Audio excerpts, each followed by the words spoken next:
ஏகாம்பரேஸ்வரர் கோயில்ல காஞ்சிபுரத்தில் இது எப்பொழுதோ நடைபெற்ற ஒரு குற்றமாக இருந்தாலும் கூட பக்தர்கள் காணிக்கையாக செலுத்திய 317 சவரன் நகை அது எதுவுமே உண்மை அல்ல, அசல் அல்ல, போலி நகை என்று இதே காவல்துறை குற்றப்பத்திரிகை எழுதியிருக்கிறது.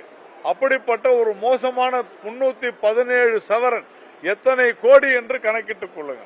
ஒரு கோவில்லையே 5 கோடி 6 கோடி அளவுக்கு கொள்ளையடிச்சா எவ்வளவு கோவில்கள்ல இவங்க இந்த மாதிரி செஞ்சிருப்பாங்க. கருணாநிதி அவர்களுடைய பராசக்தியினுடைய வசனம் தான் நமக்கு நினைவுக்கு வருகிறது. இது